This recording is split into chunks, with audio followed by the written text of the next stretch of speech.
जी, अस्सलाम वालेकुम। ओके, इससे प्रीवियस क्लास में हमने डिस्कस किया था अबाउट चैप्टर नंबर 1 और चैप्टर नंबर 1 को हमने डिटेल में देखा था, जिसमें फिजिकल क्वांटिटीज़ और मेजरमेंट्स हमने कौन-कौन से टॉपिक्स देखे थे वो फ्रॉम बुक्स हम देख लेते हैं। इंट्रोडक्शन टू फिजिक्स, फिजिक्स में हमारे पास सबसे पहले मैटर और एनर्जी रिलेट कर रहा होता है, वो हमने देखा। उसके बाद हमने फिज़िक्स और उसकी टेक्नोलॉजी के बारे में देखा कि फ़िज़िक्स के हिसाब से कौन-कौन सी टेक्नोलॉजी जो कि आपकी डेली लाइफ में एग्ज़िस्ट कर रही हैं, जिसको आपने देखा होगा, सुना होगा, ट्रेन, माइक्रोस्कोप्स, ठीक है? आपके पास जो मोबाइल फ़ोन्स हैं, ठीक है? इस तरह की डिफरेंट डिवाइसेज़ आप यूज़ कर रहे हैं, लैपटॉप वगैरह। फ़िज़िक्स सोसाइटी में कैसे हेल्प कर रहा है, जिस तरह आपको पता है ना कि आप लैपटॉप के थ्रू काफ़ी चीज़ें कर सकते हैं, सर्च कर सकते हैं, रिसर्च पेपर्स भी पब्लिश हो रहे हैं, ठीक है? काफ़ी पॉजिटिव काम हो रहे हैं, जिस तरह मोबाइल फ़ोन भी कम्युनिकेशन के लिए यूज़ किया जाता है, तो वो भी हेल्प कर रहा है सोसाइटी में। एरोप्लेन्स, ठीक है? वो भी हेलीकॉप्टर्स, वो भी हमारे पास यूज़ किए जा रहे हैं। ब्रांचेस ऑफ फिजिक्स में हमारे पास डिफरेंट आ जाती हैं, mechanics, quantum physics, optics, electromagnetic, atomic physics, ठीक है? साउंड भी फिजिक्स में आता है और लाइट भी फिजिक्स में आती है, थर्मोडायनेमिक्स, ठीक है? ये सारी की सारी फिजिक्स की ब्रांचेस होती हैं। उसके बाद हमारे पास कुछ क्वांटिटीज़ आ जाती हैं जो कि डिस्क्राइब किया गया है, फिजिकल बेस क्वांटिटीज़, ठीक है? और ड्राइव क्वांटिटीज़। बेस क्वांटिटीज़ क्या होता है, जिसमें हम देखते हैं डिफरेंट क्वांटिटीज़ जो कि फिक्स कर दी गई हैं, जो कि सिस्टम इंटरनेशनल के मुताबिक हमारे पास 7 के 7 बेस क्वांटिटीज़ फिक्स हैं, ठीक है? उसके बरक्स हमारे पास ड्राइव क्वांटिटीज़ आ जाती हैं और drive quantities from base quantity से मिलके बना होता है। यहाँ पे टेबल आपको शो किया गया है बेस क्वांटिटीज़ का, length, mass, time, electric current, temperature, amount of substance, light intensity, ठीक है? तो ये हमारे पास अबाउट द बेस क्वांटिटीज़ था, उसके यूनिट्स भी डिस्क्राइब किए गए हैं। 7 बेस क्वांटिटीज़ के 7 बेस यूनिट्स डिस्क्राइब किए गए हैं। ये स्पेसिफिक हैं, फिक्स रहते हैं, चेंज नहीं कर सकते। ये पूरा का पूरा टेबल आपको याद करना पड़ेगा। नेक्स्ट हमारे पास आ जाता है सिस्टम इंटरनेशनल में ड्राइव क्वांटिटीज़ और ड्राइव यूनिट्स। ड्राइव क्वांटिटीज़ जो कि बेस क्वांटिटी से बना होता है, वो ड्राइव क्वांटिटीज़ कहलाता है, ठीक है? इसी तरह इसका भी टेबल यहाँ पे डिस्क्राइब किया गया है। इसका टेबल में बहुत सारे फार्मूले आ सकते हैं जो कि फिजिक्स में एग्जिस्ट करते हैं, वो सारे के सारे बेस क्वांटिटी से मिलकर बने होते हैं।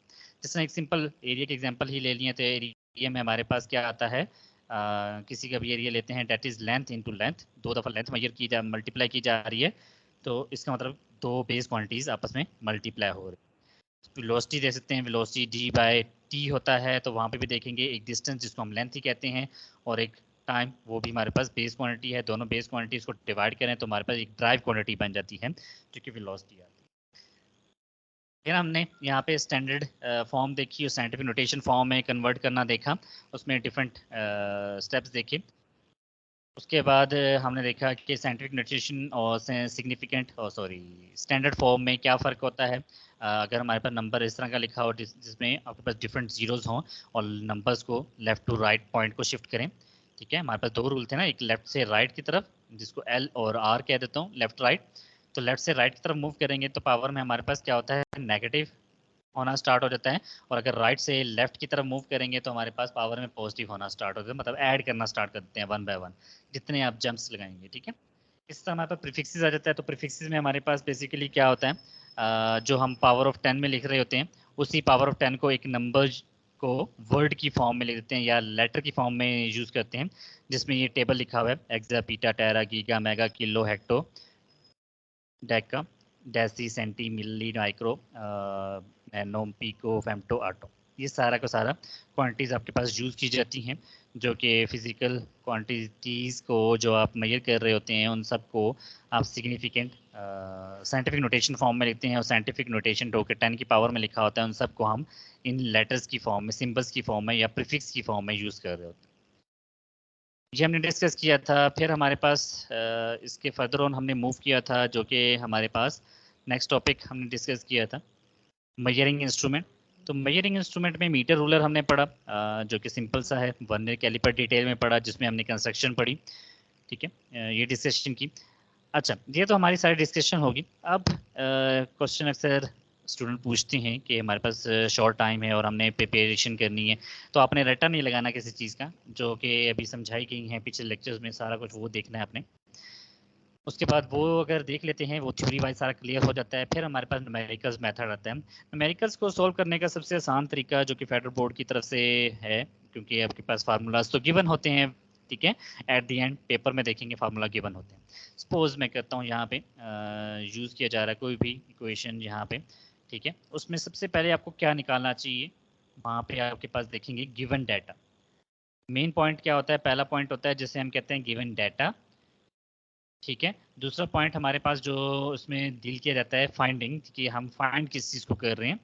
ये स्टेप्स याद रखना, ये स्टेप्स बहुत मोस्ट इंपॉर्टेंट हैं, जो कि आपने हेडिंग के तौर पे इसको यूज़ करना है। तीसरा स्टेप हमारे पास यहाँ पे इंक्लूड किया जाता है जिसको हम कहते हैं फार्मूला, जो कि फार्मूला लिखा होगा और गिवन होगा, तो वहाँ से आप इसको देख सकते हैं फार्मूला को, ठीक है, अकॉर्डिंग टू गिवन डाटा।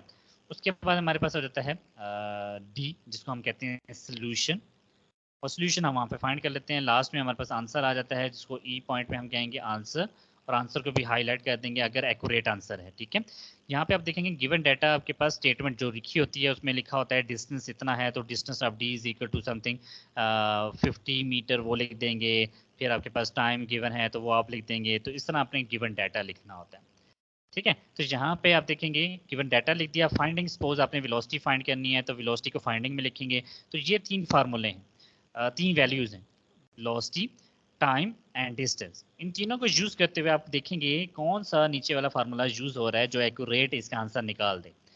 तो आप देखेंगे वहाँ पे सपोज हमारे पास फार्मूला लिखा हुआ है v is equal to D by T, फिर हमारे पास फार्मूला लिखा हुआ है acceleration equal to v by T. तो यहाँ पे आपके पास बेस्ट जो ऑप्शन बन रहा है, तो ये पहले वाला वेलोसिटी वाला फार्मूला बन रहा है कि हमने फाइनली वेलोसिटी करनी है और distance divide by time answer आता है। फार्मूला है तो वहाँ से हम इजीली वैल्यू पुट करेंगे तो आंसर इजीली फाइंड आउट कर सकते हैं। सोल्यूशन वहाँ पे आपके पास आ जाएगा, जैसे ही पुट करेंगे वैल्यूज और आपके पास आंसर वहाँ पे आएगा तो उसे आंसर की हेडिंग में डाल देंगे। तो ये एक छोटे से स्टेप्स होते हैं जो कि एक न्यूमेरिकल को सॉल्व करने में मदद देते हैं। न्यूमेरिकल्स अक्सर बच्चों को मुश्किल लगती हैं, लेकिन जो हम थ्योरी पढ़ते हैं ना, थ्योरी में फार्मूलाज पढ़ते हैं, वही फार्मूला यूज़ किए जाते हैं। बस आपको पता होना चाहिए कि फार्मूला में लिखा क्या है। जिसमें ये एक्सेलरेशन का फार्मूला है v बाई टी लिखा हुआ है, तो v बाई टी में v क्या है वेलोसिटी, t क्या है टाइम, a क्या है एक्सेलरेशन। तो ये चीज़ें आपको पता होना चाहिए ये क्या चीज़ें हैं, ठीक है।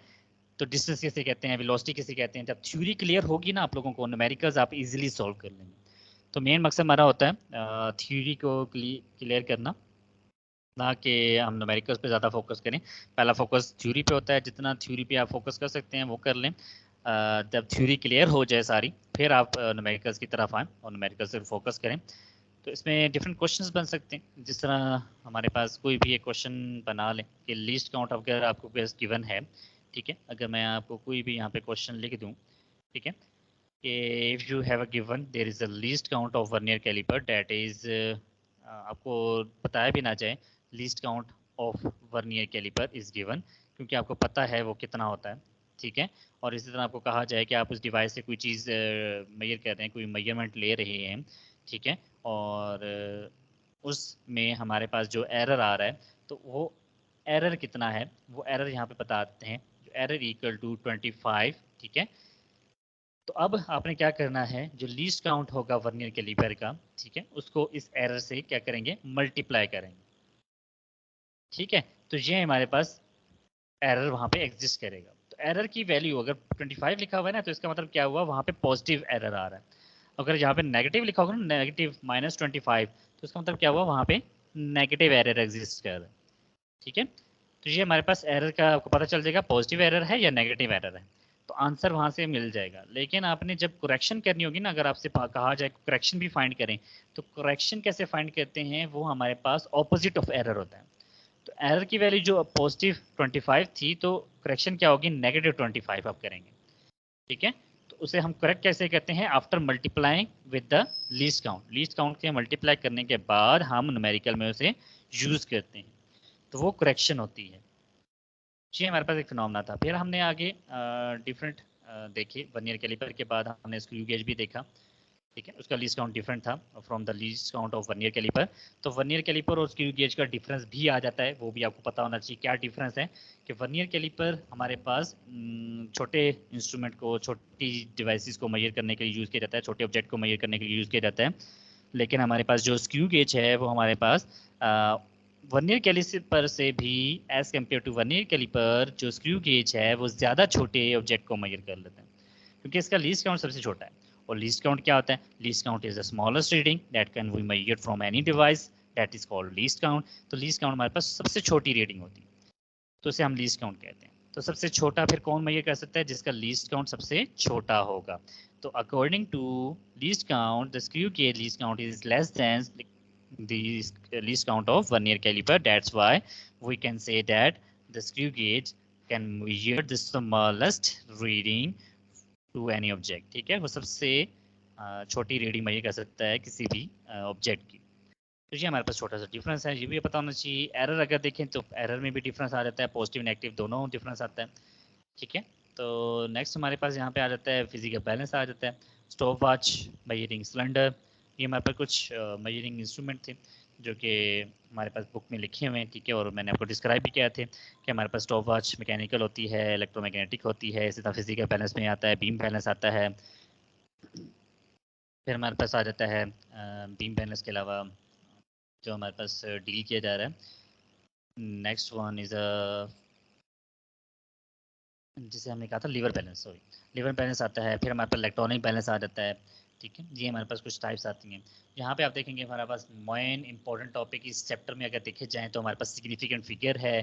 ठीक है, साइंटिफिक नोटेशन और प्रीफिक्सेस के शॉर्ट क्वेश्चन मोस्टली आ जाते हैं। ठीक है, शॉर्ट क्वेश्चन के लिए scientific notation, prefixes, significant figures.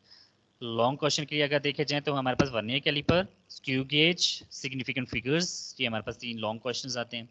तो अगर सिग्निफिकेंट लॉन्ग क्वेश्चन आ जाए तो उसमें क्या लिखेंगे कि हमारे पास यहाँ पे सबसे पहले इसकी डेफिनेशन आ जाएगी, डेफिनेशन ऑफ सिग्निफिकेंट फिगर। ठीक है, वो लिखने के बाद आप करेंगे कि हमारे पास जो वैल्यूज़ हमारे पास के फैक्टर्स आ जाते हैं, यहाँ पे नीचे आएंगे तो यहाँ पे ये इसकी डेफिनेशन लिखी हुई। ठीक है, अब कौन कौन से फैक्टर डिपेंड कर रहे हैं? सबसे पहले हमें डिवाइस एक्यूरेट होनी चाहिए, नंबर 1 फैक्टर है, जो कि मैंने स्लाइड्स में आपको क्लियर किया था, स्लाइड शेयर भी की है। डिवाइस का सही होना, उसके बाद पर्सन का सही होना चाहिए। ये फैक्टर लाजमी डिपेंड करता है कि एलिजिबल पर्सन होना चाहिए उसको, मतलब डिटर्मिन करने के लिए, किसी भी डिवाइस को मेजर करने के लिए। उसके बाद वहाँ पे एरर नहीं होना चाहिए, एरर फ्री डिवाइस होनी चाहिए। ठीक है, ये हमारे पास कुछ फैक्टर्स आते हैं। उसके बाद हमारे पास आ जाता है जनरल रूल्स, और अगर जनरल रूल्स की बात करें तो हमारे पास उसमें आ जाते हैं नंबर 1, जिसमें हमारे पास कहा जाता है कि जितने भी नॉन डिजिट 0 डिजिट्स हैं वो आपके पास सिग्निफिकेंट कहलाएंगे। नंबर 2, नंबर 3, यहाँ पे थोड़ा सा मुश्किल आपको लगेगा, लेकिन जब आप स्लाइड्स में देखेंगे तो काफ़ी ईजी आपके लिए रहेगा, तो वहाँ से आप याद कर लीजिएगा। तो स्लाइड्स मैंने प्रोवाइड कर दी हैं। यहाँ तक हमारा बुक का चैप्टर कंप्लीट होता है, चैप्टर नंबर 1। अच्छा, यहाँ पे एक और कैन यू टेल की एक क्वेश्चन लिखा हुआ है, books in a library were counted 1 by 1। हम 1 by 1 बुक्स काउंट कर रहे हैं। ठीक है, they were total number 57000 books. इतनी ज़्यादा बुक्स हैं हमारे पास एक लाइब्रेरी में। In the library how many significant digits are there in the result? तो कितने सिग्निफिकेंट डिजिट्स होंगे वहाँ पे? ठीक है, तो will the result change if the book are measured in the packets of 10? तो क्या मेजरमेंट वहाँ पे चेंज हो जाएगी अगर मैं 10 के पैकेट्स में देखूँ? तो ऑब्वियस सी बात है चेंज होगी। क्यों चेंज होगी? क्योंकि हमारे पास पहले हम एक एक बुक को काउंट कर रहे थे, अब मैं उन बुक्स को 10-10 के पैकेट में काउंट कर रहा हूँ। तो वो 10-10 के पैकेट में काउंट होगा तो ऑब्वियस सी बात है 10 से डिवाइड कर दूँ मैं इसको, तो 10 से डिवाइड करूँगा, एक जीरो कैंसिल हो जाएगा। तो पहले अगर देखा जाए तो कितने सिग्निफिकेंट आते हैं? 5000। ठीक है, तो कितने बनेंगे? 5। तो यहाँ पे 5 के 5 ही सिग्निफिकेंट है। ठीक है, लेकिन जब दूसरी की बात आई, दूसरी क्वेश्चन की, जिसमें वो कहता है कि 10 के पैकेट्स में अगर मैं काउंट करूं तो वहां पे हमारे पास 5000 है, वहां पे 10, क्योंकि 10 सिग्निफिकेंट वहां पे यूज किया जा रहा है, तो 10 से डिवाइड कर दूंगा, तो बाकी रिमेनिंग उसके काउंट किए जाएंगे, डेट इज 4। तो 4 आर द सिग्निफिकेंट डिजिट। तो यहाँ पे ये थोड़ा सा चेंज हो गया। तो क्यों चेंज हुआ? क्योंकि हमारे पास लिस्ट काउंट चेंज हुआ। If the list count is change then the significant number is also change. ये पता होना चाहिए, एमसीक्यूज में इस तरह की चीजें पूछ लेते हैं। ठीक है, तो यहाँ तक ये सारा कुछ क्लियर है। उसके बाद न्यूमेरिकल्स का मेथड भी मैंने बता दिया। उसके बाद मैं ये न्यूमेरिकल्स और शॉर्ट क्वेश्चन की फाइल एक शेयर कर दूंगा। ठीक है, वहाँ से देख लीजिएगा, कोई क्वेश्चन हुआ तो उसको लाजमी डिस्कस करना। जी, यहाँ तक कोई क्वेश्चन है तो पूछें।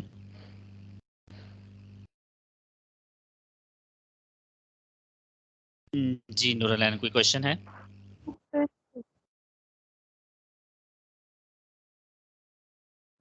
जी नो सर, नो क्वेश्चन। तो ये हमारा चैप्टर 1 था, बहुत आसान सा चैप्टर था, ठीक है। इसमें जस्ट हमारे पास कन्वर्जन ही थी, जिसमें हमने फिजिकल मेजरमेंट के बारे में सारा कुछ देखा, फिजिकल क्वांटिटीज़ के बारे में देखा। नेक्स्ट अगर देखा जाए इसके एमसीक्यूज़ और इसकी एक्सरसाइज, ये आपको भेज दी जाएगी, जिसमें आपने काफ़ी चीज़ें पढ़ी हुई हैं। जिसमें अभी एग्जांपल के तौर पे मैं यहाँ पे कॉन्सेप्चुअल क्वेश्चन देख भी लूँ ना, तो यहाँ पे लिखा हुआ है physics has made our life comfortable.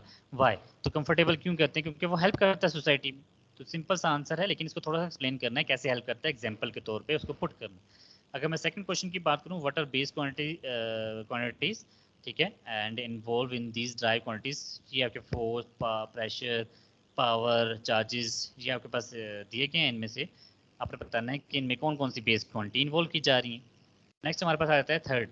Third में प्रीफिक्सेस बताना है, माइक्रो, ठीक है, नैनो के कितने टाइम्स ग्रेटर है ये बता देना है। स्क्रू गेज की लेंथ आपने बतानी है, क्यों मोर प्रिसाइज है देन वर्नियर कैलिपर, तो जैसा कि मैंने भी बताया था लीस्ट काउंट की वजह से।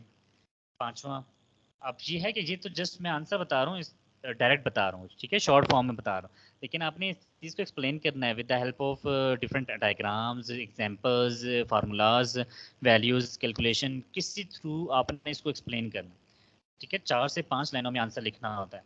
जैसे मैं आपको एक प्रोवाइड करूंगा ना, आपको बताऊंगा, सोल्यूशन प्रोवाइड करूंगा, तो आप देख लीजिएगा वहाँ पे किस तरह के आंसर लिखे हैं। तो आपने क्या करना है, एक आंसर को 4 से 5 लाइनों में आपने लाजमी लिखना होता है, ठीक है। उसके बाद कंप्रीहेंशन क्वेश्चंस आते हैं। कंप्रीहेंशन में आपके पास वही long questions, define physics, list branches of physics, what are physical quantities, ये सारी चीज़ें आप पढ़ चुके हैं थ्योरी में। तो अक्सर बच्चे कहते हैं कि सर ये सॉल्व नहीं करवाए, ये सब कुछ नहीं करवाया, ये सारा कुछ वही है जो हम पढ़ चुके हैं, ठीक है। ये उन्हीं को क्वेश्चन की फॉर्म में लिख दिया। नेक्स्ट न्यूमेरिकल्स आ जाते हैं। तो न्यूमेरिकल्स में हमारे पास ये न्यूमेरिकल्स हैं, right the following scientific notation, ठीक है। इसको साइंटिफिक नोटेशन की फॉर्म में लिखना है। तो वो कन्वर्जन तो आपको सिखा दी गई है ना, तो जब सिखा दी गई है तो इसको एज अ प्रैक्टिस लिया करें। इन क्वेश्चंस को आप प्रैक्टिस के तौर पे खुद सॉल्व करने की कोशिश किया करें। फिर भी मैं इनका सोल्यूशन शेयर कर दूंगा, जहाँ पे कोई क्वेश्चन हुआ तो आपने डिस्कस कर लेना, ठीक है। ये सारे के सारे क्वेश्चंस मैं सेंड करूंगा, ओके वहाँ सर। पे आप देख लीजिए, ठीक है। तो ये हमारे पास चैप्टर 1 था।